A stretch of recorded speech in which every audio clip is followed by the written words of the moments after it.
Hej og velkommen til 5. episode af Snuggles TV. Og som du kan se, så ser det lidt anderledes ud i dag. Og det er fordi, at vi er ude at rejse.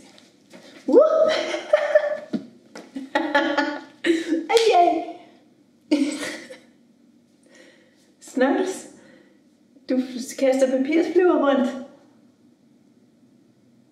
Ja, det er da også rigtigt. Det er jo fordi, at vi har været ude og flyve i en stor flyver for at komme herhen, hvor vi er i dag. Og vi skal også til fly i dag.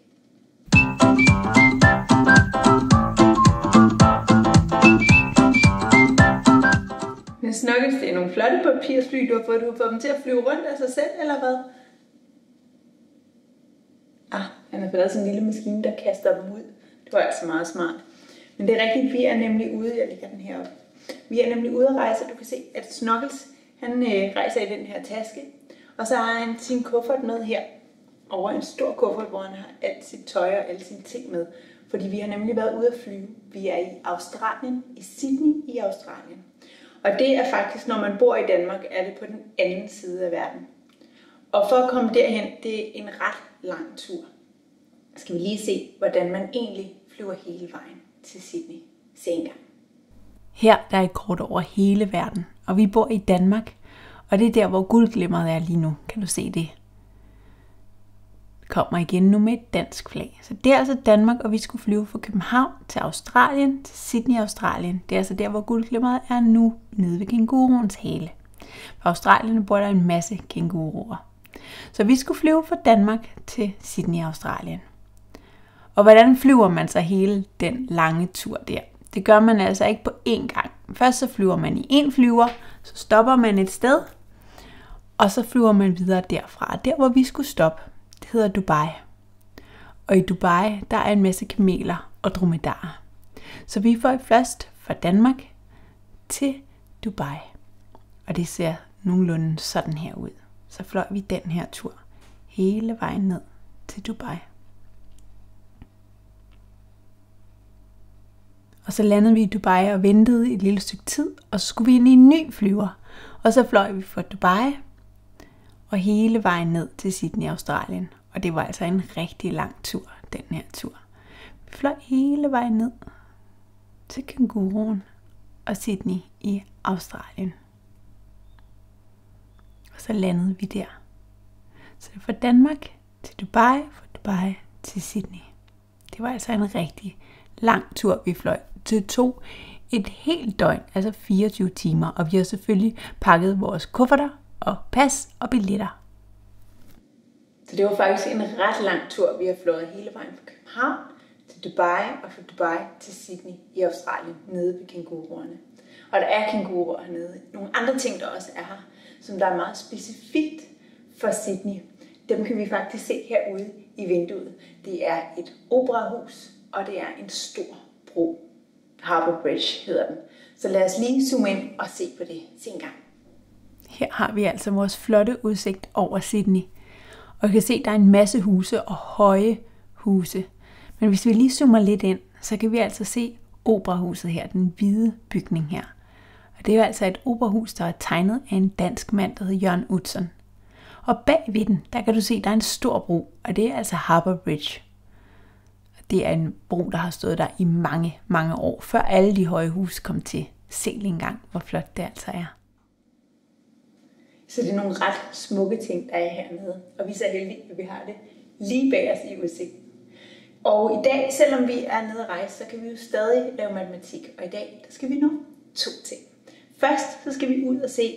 For Snuggles og jeg, vi har nemlig været nede ved Sydney Lufthavn, som ligger ud til stranden. Så vi har været nede på stranden og tælle fly, der lander og letter. Og bagefter, som nummer 2, der har vi spørgsmål til dig, hvor vi har svaret på sidste episode spørgsmål med Formel 1-bilerne, og så har vi et nyt spørgsmål med fly til dig i dag. Allerførst, så er det ud at se. Og her er vi ude at se, der har vi jo, som jeg lige sagde, været nede og se på fly, der lander og letter. Et fly, som vi også har været inde i. Hvad siger du, Snuggles? Ja, sådan nogle fly og sådan en flyvetur var ret vildt, fordi man flyver helt oppe i skyerne og i luften deroppe, meget højt oppe, flyver man inde i sådan et fly. Og det ser ret flot ud, når de lander og letter og synes snuggles. Så det skal vi ud og se på. Nu er vi hernede i Australien og ude på stranden, lige over for lufthavnen, hvor flyene lander og letter. Så vi skal se, hvor mange der letter, hvor mange der letter.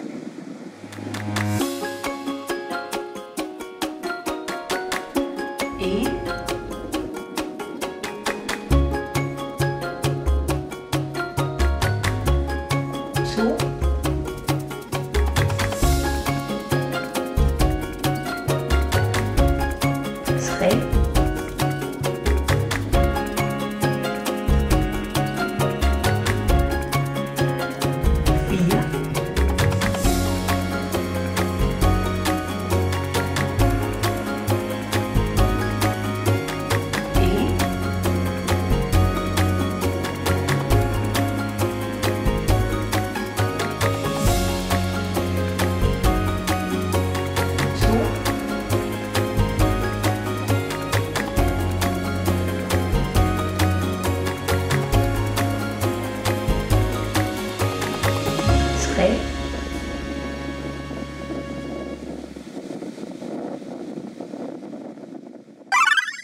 Var det ikke ret vildt at se sådan nogle store fly lande lidt på den måde? Jeg synes, det er ret fascinerende. Det synes Snuggles også. Så lad os lige gå ned. Nu fik vi jo talt, hvor mange der var der på videoen. Så lad os lige hoppe ned i bogen og se på, hvor meget det bliver til sammen. Her er vi nede i bogen, og vi skal se på, vi havde 4 fly, der lettede. Lad os lægge dem sådan her, så de ligesom flyver opad. 1, tæller I med? 2, 3 og 4. De er alle sammen på vej op. Og så har vi 3, der var ved at lande. Dem gør vi sådan her. 1, 2 og 3, så de er på vej nedad. Så skal vi jo lige have sat 4, 1, 2, 3, 4. 1, 2, 3, 4. Så sådan ud. Så 4-tallet, putter op i toppen. Så havde vi 1, 2, 3. 1, 2, 3. Vores 3-tal her. Sætter det nede under 4-tallet. Så har vi altså 4 plus 3. Og hvor meget er det så? Nu har vi jo ikke plusmaskinen med. Han kunne ikke komme med. Så vi må hellere lige tælle på vores fingre. Så skal vi have talt på fingrene. Er du klar til at tage 4 på den første hånd? Og vi tæller 1, 2, 3, 4. Og så skal vi have 3 på den anden hånd. Er du klar? 1, 2, 3. Har du også det? Nu har vi det. Så skal vi have talt. Vi kan jo bruge næsen. 1, 2, 3, 4, 5, 6, 7. Det vil altså sige 4 plus 3. Det bliver 7. Lad os lige få det tjekket efter nede i bogen.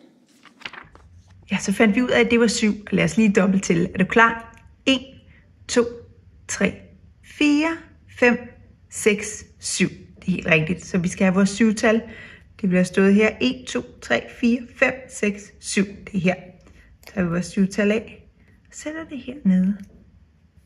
Under stregen og oven på dobbeltstregen. Der betyder, at det er lig med 7. Så 4 plus 3 er lig med 7. Hvad siger du, Snuggles? Ja, han synes faktisk nogle gange, sådan nogle fly, de godt kan ligne lidt sådan en stor fugl med vinger, selvom det er en maskine. Det er du faktisk ret i. Jeg tror også, man er blevet inspireret meget af fuglene, når man fandt ud af at lave flymaskiner tilbage i tiden. Og nu, der er det tid til spørgsmålet til dig, hvor vi først skal have svar på sidste uges spørgsmål med Formel 1-bilerne. Lad os gå ned i bogen med det samme. Formel 1-bilerne her for sidst, der havde vi jo meget af 5 plus 2. Fordi vi havde, er du klar til at tælle? 1, 2, 3, 4, 5. Af den grønne bil her, det var 5. Og 1, 2 af bilen her, det er 2-tallet. Så lad os lige tælle, hvor meget det er til sammen. Og lige nu, der gør vi det altså, vi tæller alle bilerne sammen. Er du klar til at tælle? 1, 2, 3, 4, 5, 6, 7. Det vil altså sige, at 5 plus 2, det bliver 7. Og vores 7-tal, det ser sådan her ud.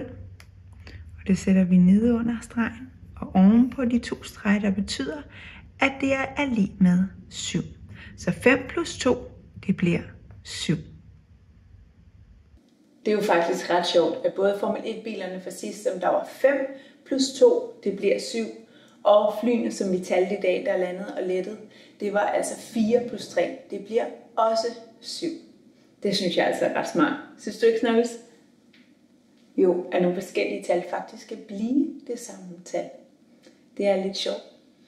Og lad os nu komme hen til spørgsmålet til dig. Og i dag gør vi det lidt anderledes. Vi viser først en video af nogle fly, der lander, og nogle, der letter. Og så skal I tælle dem sammen og finde ud af at skrive spørgsmålet op. Vi hjælper selvfølgelig lidt med, hvordan man skriver det op. Lad os se videoen og være klar til at tælle. 1, 2,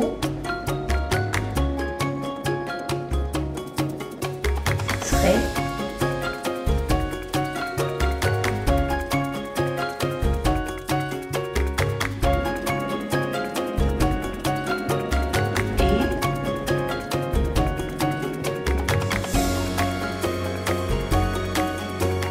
2,